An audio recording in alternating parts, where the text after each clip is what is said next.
ইতিহাসে স্কটল্যান্ডের রাজা রবার্ট ব্রুশের গল্প আমরা জানি। নিজের রাজ্যপাট হারিয়ে আশ্রয় নিয়েছিলেন একটি গুহাতে, এবং বারবার তিনি তার সাম্রাজ্য পুনরুদ্ধার করার চেষ্টা করছিলেন, কিন্তু পাচ্ছিলেন না, পরাজিত হচ্ছিলেন।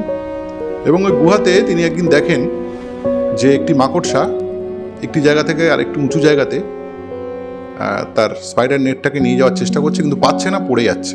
এই করতে করতে 5 বার 6 বার 7 বার পর সেই মাকড়সাটি সেই নির্দিষ্ট অভিষ্ট লক্ষ্যে পৌঁছতে পারে। তারপর এই মাকড়সা থেকে শিক্ষা নিয়ে রবার্ট ব্রুশ তার সাম্রাজ্য পুনরুদ্ধার করার জন্য শেষবারের জন্য চেষ্টা করে এবং সফল হয়। এবং তার সঙ্গে যেটা হয়, তার যে সেনাবাহিনী বা তার মানুষ, সাম্রাজ্যের মানুষ যারা, তারা প্রচণ্ড ভালোবাসতেন তাকে, তারা তাকে পুনরুদ্ধার করতে সাহায্য করে এই সাম্রাজ্য। এমন ঘটনা ঘটেছিল কিছুদিন আগে ভেনেজুয়েলার রাষ্ট্রপতি হুগো স্যাভেজের সঙ্গে। তিনি এরকমভাবেই জেলবন্দি হয়েছিলেন পাহাড়ের মাথায়। তার সমর্থকরা, তার রাজ্যের মানুষ তাকে পুনরুদ্ধার করে নিয়ে আসে এবং পুনরায় তাকে তার সাম্রাজ্যে তাকে অধিষ্ঠিত করে। তেমনই ঘটনা কি ঘটলো এটা আমি জানি না, আপনারা ধরতে পাচ্ছেন নাকি বুঝতে পাচ্ছেন এখনও পর্যন্ত। আমি একটু পরিষ্কার করে বলি। মোহামেডান স্পোর্টিং ক্লাবের সচিব ছিলেন ওয়াসিম আকরাম। 2020 সালে তিনি সচিব হন এবং তৎকালীন যে কমিটি ছিল সেই কমিটি তাকে সচিব হিসেবে নির্বাচিত করে। তারপর তিনি চেষ্টা করেন, ইনভেস্টর আনেন, বাঙ্কারি লাসে, এবং সমর্থকদের মধ্যে একটা আলোড়ন উদ্দীপনা তৈরি হয়। তিনি সচিব থেকে সরে যান, অথচ সেই টিমটা পরবর্তীকালে আই লিগ খেলে এবং আই লিগ চ্যাম্পিয়ন হয়। আই লিগ থেকে আইএসএলে যায়, 3 বার কলকাতা লিগ জেতে। তিনি অন্যতম শরিক ছিলেন এবং সঠিক পথ দেখানোর তার ক্ষমতা ছিল বলে তার সমর্থকদের একটা বড় অংশ এটা মনে করে। এবং তিনি যখন সরে যাওয়ার পর সমর্থকদের মধ্যে একটা বেদনা ছিল, সেই ওয়াসিম ভাইয়ের সেই উপস্থিতি তারা মাঠে দেখতে পান না, যেটা তাদের মনে হতো যে ওয়াসিম ভাই ফিরে এলে বোধহয় মোহামেডান স্পোর্টিং আবার যেভাবে চলছিল সেই রথের চাকা, সেটা আবার চলবে। মোহামেডান স্পোর্টিংয়ের সভাপতি হলেন কলকাতা থেকে 200 কিলোমিটারের বেশি দূরে অবস্থিত মুর্শিদাবাদ, সেখানকার একজন মানুষ, রাজনৈতিক চরিত্র, হুমায়ুন কবির। তিনি, শোনা যাচ্ছে তিনি সচিব হিসাবে যাকে মনোনীত করতে চলেছেন তিনি সেই ওয়াসিম আকরাম।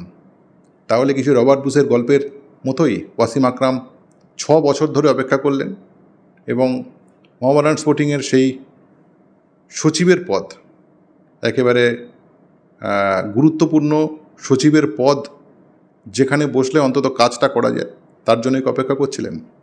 আচ্ছা, এই 6টা বছর কেমন চলেছে ওয়াসিম আকরামের? অবশ্যই ইন্টারভিউ আমরা করব তিনি স্থলাভিষিক্ত হওয়ার পর। নানান প্রশ্ন থাকবে, আপনাদেরও মনে থাকবে সেই সময় তিনি জাস্ট সচিব পদ ছাড়বেন বা তাকে যখন ছেড়ে যেতে হচ্ছে, তার আগে যে এক্সক্লুসিভ ইন্টারভিউ এক্সট্রা টাইমে দিয়ে গিয়েছিলেন, সেটা নিশ্চয়ই আপনাদের মনে থাকবে। অডিট পেপার, আমাদের ব্যাংক ডিটেলস, আমাদের ব্যাংক স্টেটমেন্টস। তো ব্যাংক স্টেটমেন্ট পাওয়াটা তো খুবই সহজ ছিল, ব্যাংকে গেলাম, ব্যাংক স্টেটমেন্ট পেয়ে গেলাম। অডিট পেপার ছিল না, বা ওই সময় অডিট হতো না। ক্লাবে কোনো স্পন্সর নেই, ক্লাবে কোনো ডোনেশন আসে না, ক্লাব খুব কষ্ট করে সবাই মিলে চালায়, চাঁদা তুলে চালানো হয়। আর সিএফএলেরও টিম দেখি আমি 30 লক্ষ 40 লক্ষ টাকার টিম।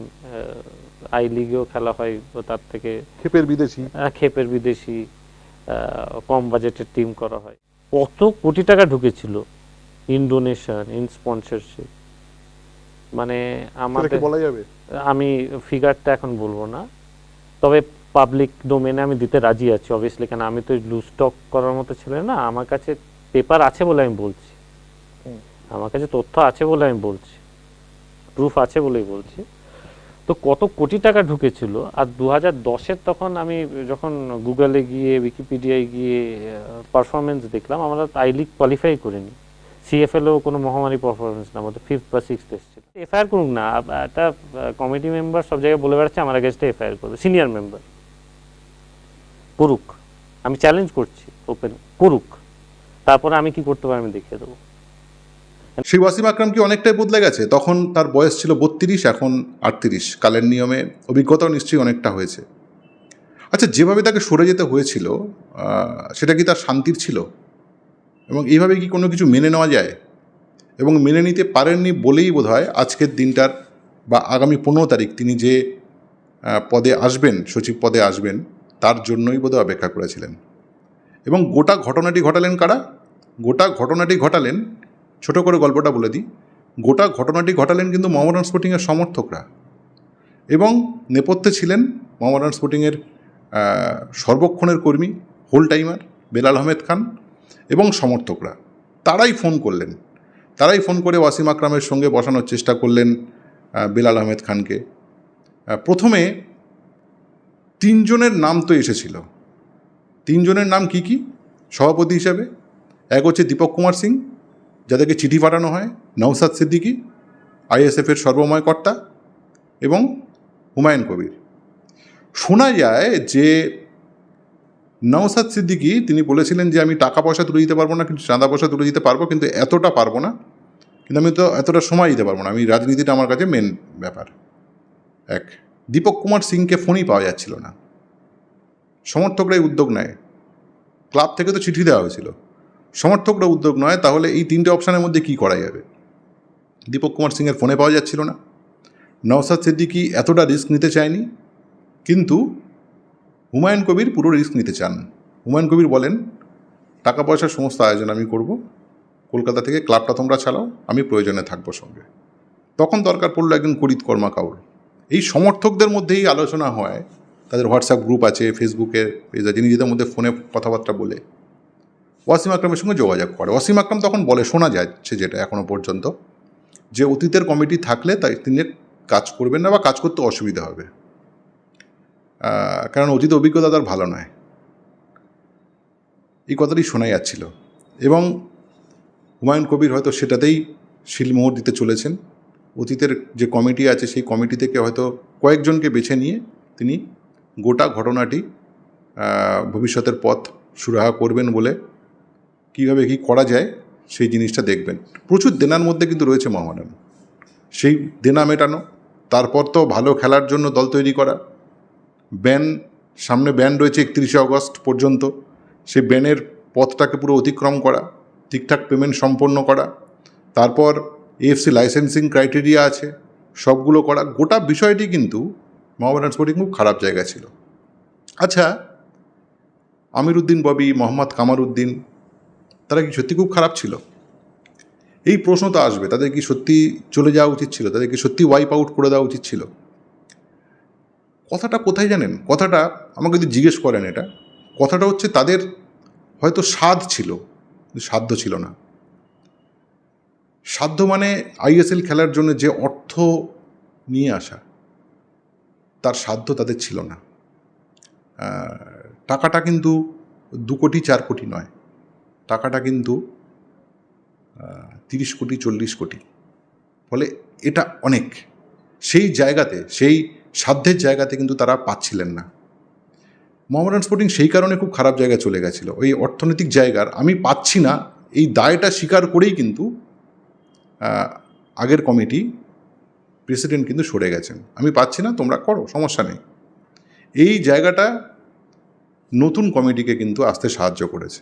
এখন নতুন কমিটিকে বা আগের কমিটি যেটা পারেনি, কি পারেনি? মোহামেডান স্পোর্টিংয়ের মতো যে ঐতিহ্য বা যে ওজন, ভারতীয় ফুটবলে যে ওজন, সেই ওজন ইজ ইকুয়াল টু তারা কিন্তু কাজ করতে পারেনি। সেই ওজনের সমমর্যাদা দিয়ে তারা কিন্তু কাজ করতে পারেনি। ইস্টবেঙ্গল, মোহনবাগান, মোহামেডানের ফারাকটা কোথায় হয়ে গেছে? ফারাকটা একটার সঙ্গে একটা দলের ফারাক, অর্থনৈতিক ফারাক, আর কিচ্ছু না। আমার স্টেডি ইনভেস্টার পাওয়ার যোগ্যতা আছে কি না, এটা সবার আগে নিজেকে বুঝতে হবে। সেই জায়গাতে কিন্তু ব্যর্থ হয়েছে মোহামেডান স্পোর্টিং। এখানে তো আমাদের ফুটবলে কিছু নেই, 139-40 র্যাঙ্কিং, ফুটবলে তো কিছু নেই, কোনো কী আছে ফুটবলে? আমরা দেখি বিশ্বকাপ খেলবো না, আর কেউ সাংঘাতিক কিছু না এখানে, মেসি রোনাল্ডো খেলে না এখানে। সমস্যাটা হয়ে গেছে এই বাৎসরিক সাফল্য এবং সেখানে অর্থনৈতিক স্টেবিলিটি। সেই জায়গাতে বাকি 2 প্রধান নিজেদের দায়িত্ব কর্তব্য আগের সরকার বা তাদের নিজেদের ক্ষমতায় যেটা পেরেছেন বোঝাতে, মোহামেডান স্পোর্টিং কর্তারা ব্যর্থ হয়েছেন এবং এটাই সত্যি কথা। এই ব্যর্থতার দায় কিন্তু তাদের নিতে হবে। আর নতুন কমিটিকে কিন্তু এইভাবে যাতে ব্যর্থ না হয়, সেইটা কিন্তু তাদেরকে শিওর আর স্যাঙ্গুইন করতে হবে। না হলে ওই 3 প্রধান একসঙ্গে উচ্চারিত হবে না। এবং নিজেদের ঐতিহ্যের দায়, তারপর ভবিষ্যতের পরিকল্পনা। ওয়াসিম আকরামের এটা আছে বলেই আমার বিশ্বাস। অতীতে তার সঙ্গে প্রচুর কথা হয়েছে এবং জানি সেটা। এবং রবার্ট ব্রুসের মতো তিনি এলেন বা আসছেন মোহামেডান স্পোর্টিং সমর্থকদের কাঁধে চেপে জনতার সচিব হয়ে। বলে দায়ভার কিন্তু প্রচুর। এবং হয়তো যে অপমানিত হয়ে তাকে যেতে হয়েছিল, সেই অপমানটাই তাকে কিন্তু হয়তো কয়লা হিরেতে পরিণত করেছে। এখন দেখা যাক বাকিটা কি হয়।